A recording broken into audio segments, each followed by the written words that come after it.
અત્યારે આપણે સરથાણા વિસ્તારના સ્કાયનંદ હાઇટ્સના B1 ટાવર નીચે અત્યારે ઊભા છીએ.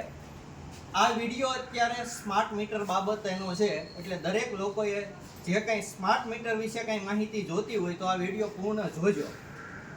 અત્યારે સરથાણા વિસ્તારના સ્કાયનંદ હાઇટ્સની અંદર અહીંયા પહેલા ડિજિટલ મીટર લાગેલા હતા અને અત્યારે સ્માર્ટ મીટર લાગી ગયેલા છે. ડિજિટલ મીટર લાગ્યા ને એનું 1 વર્ષ થયું, એટલે કે માર્ચ 2024 ની અંદર લાગ્યા હતા. અત્યારે 2025 ચાલે છે, એટલે 1 વર્ષ થયું. માર્ચ 2025 ની અંદર 1 વર્ષ થયું. 1 વર્ષની અંદર ડિજિટલ મીટરને હટાવી અને સ્માર્ટ મીટર લગાવવામાં આવ્યા છે.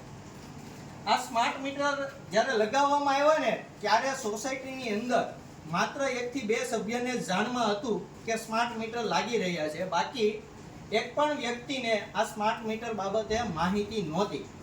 એટલે ગ્રાહકને અંધારામાં રાખી અને ડીજીવીસીએલના કર્મચારીઓએ આ સ્માર્ટ મીટર લગાવી દીધા છે.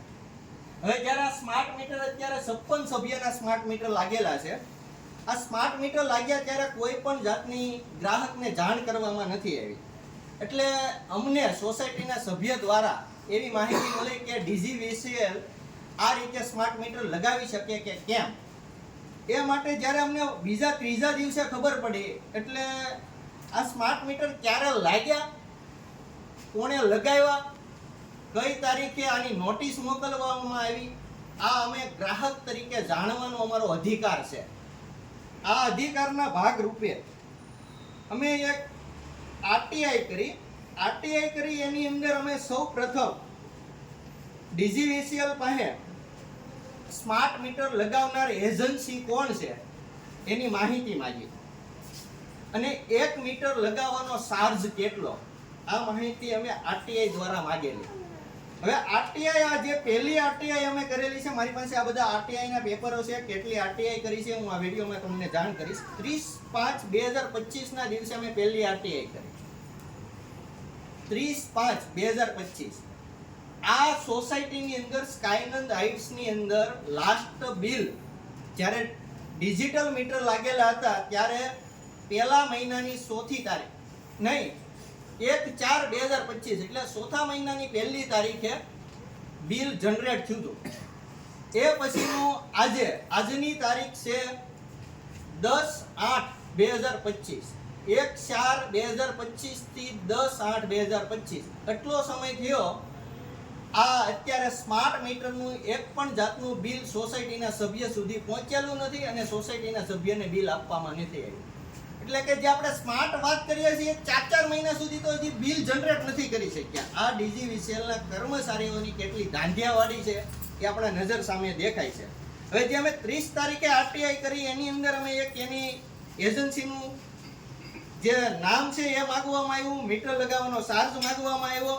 56 મીટરો જ્યારે લગાવ્યા એને જે નોટિસ મોકલવામાં આવી નોટિસની કોપી માંગવામાં આવી અને જે 56 મીટર લગાવ્યા છે એ 56 મીટર કઈ તારીખે લાગ્યા એની તારીખ માંગવામાં આવી છે અને કઈ તારીખે તમે નોટિસ સોસાયટીને ઇસ્યુ કરી એ નોટિસની તારીખ માંગવામાં આવી છે. તો સોસાયટીની અંદર જે મીટર લાગ્યા છે ને એ જે સોસાયટીના 2-5 સભ્યને જાણ હતી એને એવું કીધું છે કે સોસાયટીની અંદર મીટર 27/5/2025 ના દિવસે લાગ્યા. 27/5/2025 ના દિવસે અને નોટિસ મોકલવામાં આવી 28 તારીખે. એટલે કે મીટર લાગી ગયા પછી જ્યારે ડીજીવીસીએલના કર્મચારીઓ સોસાયટીને એવું કહે છે કે હવે અમે તમને નોટિસ જનરેટ કરીએ છીએ કે તમારી સોસાયટીમાં મીટર મારવાના છે. સોસાયટીએ આ મીટરની નોટિસ સ્વીકારેલી નથી. હવે એની પાસે એવું છે કે નોટિસ પહેલા ઇસ્યુ કરવાની કે પછી ગ્રાહકને જાણ કર્યા વગર મીટર ફિટ કરવા કે નહીં. માની લઈએ કે અત્યારે ટેકનોલોજીની દુનિયામાં સ્માર્ટ મીટર સારી બાબત હોઈ શકે, પણ શું ડીજીવીસીએલ આ બાબતે ગ્રાહકોને સંતુષ્ટકારક અંધારામાં રાખ્યા વગર પારદર્શક સર્વિસ આપી શકે એમ છે કે નહીં, આ સૌથી મોટો પ્રશ્ન છે. જો ડીજીવીસીએલ સ્માર્ટ મીટર બાબતે લોકોને પારદર્શક અને સારી એવી સર્વિસ પૂરી પાડવા માંગતા હોય તો એને પહેલા એક ગ્રાહકોને નોટિસ આપવી પડે, ગ્રાહકોને બોલાવવા પડે, ગ્રાહકોની હાજરીમાં જૂનું ડિજિટલ મીટરને ઉતારી ગ્રાહકની નજર સામે મીટરને સીલ પેક કરવું પડે. કે આમાં તમારા એટલા રીડિંગ છે, એ નજર સામે એની સામે એનું ફોર્મ ભરાય, ગ્રાહક સાઇન કરે, એનું સીલ પેક થાય, એ પછી સ્માર્ટ મીટર લગાવી શકાય. સ્માર્ટ મીટર લગાવવાની સાથે અથવા તો જૂનું ડિજિટલ મીટર રાખીને ગ્રાહકને એવો પારદર્શક સંતોષ થાય એવો એને સર્વિસ પૂરી પાડવા માટે આપણે એવું કરી શકાય કે જૂનું મીટર અને નવું મીટર બે મીટર તમે લગાવી શકે, પણ ડીજીવીસીએલ આ વસ્તુ કરતી નથી. ડીજીવીસીએલ સ્માર્ટ મીટરની વાત કરે છે, પણ એટલી ધાંધિયાવાળી છે 4 મહિના સુધી હજી એમણે બિલ પણ પૂરું પાડ્યું નથી.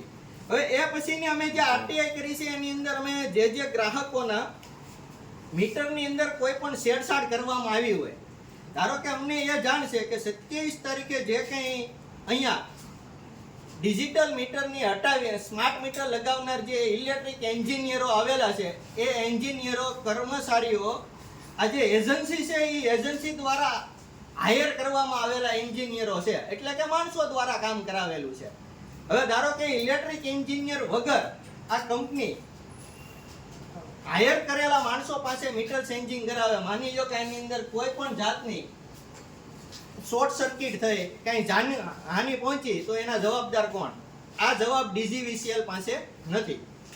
એટલા માટે ડીજીવીસીએલના પાસે અમે નોટિસમાં ગ્રાહકોના જે મીટરની અંદર અમને એવું છે કે 10 મીટરની અંદર છેડછાડ કરવામાં આવી છે.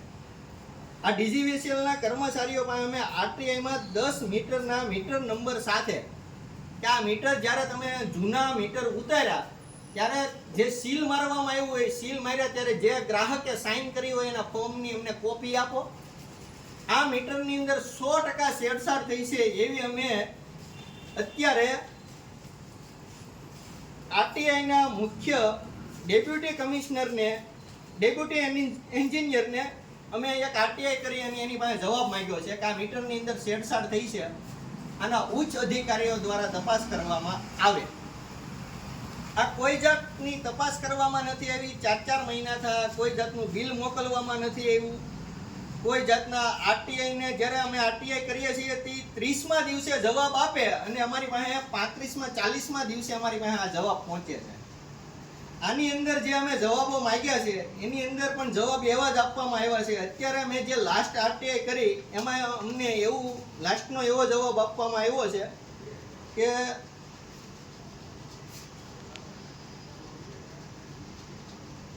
તમારે જો આ માહિતી જોતી હોય તો તમારે સુરત ગ્રામ્ય વર્તુળ કચેરી પાસેથી તમારે કે મેળવવાની છે. સુરતની ગ્રામ્ય વર્તુળ કચેરી પાસેથી. એટલે આવતીકાલે અમે ત્યાં પણ જવાના છીએ, પણ અમે આ વિડીયો એટલા માટે જ બનાવીએ છીએ કે જો સ્માર્ટ મીટર લગાવવા હોય તો સ્માર્ટ મીટરની જગ્યાએ આપણે અત્યારે સરકાર પાસે બહુ બધા ઓપ્શન છે કે બાયોમેટ્રિક વોટ કરાવવા, સ્માર્ટ વોટ કરાવવા, એવું નથી, પણ સ્માર્ટ મીટરો આપી દેવા છે અને ગ્રાહકોને અંધારામાં રાખી અપારદર્શક વહીવટ કરવો છે. એટલે આવનારા સમયની અંદર જો કોઈ પણ સોસાયટીની અંદર કોઈ પણ ગ્રાહકોને સ્માર્ટ મીટર બાબતે કંઈ પણ ફરિયાદ હોય તો ડીજીવીસીએલના કર્મચારીઓ પહેલા હાજર થઈ ગ્રાહકોને સંતુષ્ટકારક જે સર્વિસ મળે એવી સર્વિસ આપવી પડશે.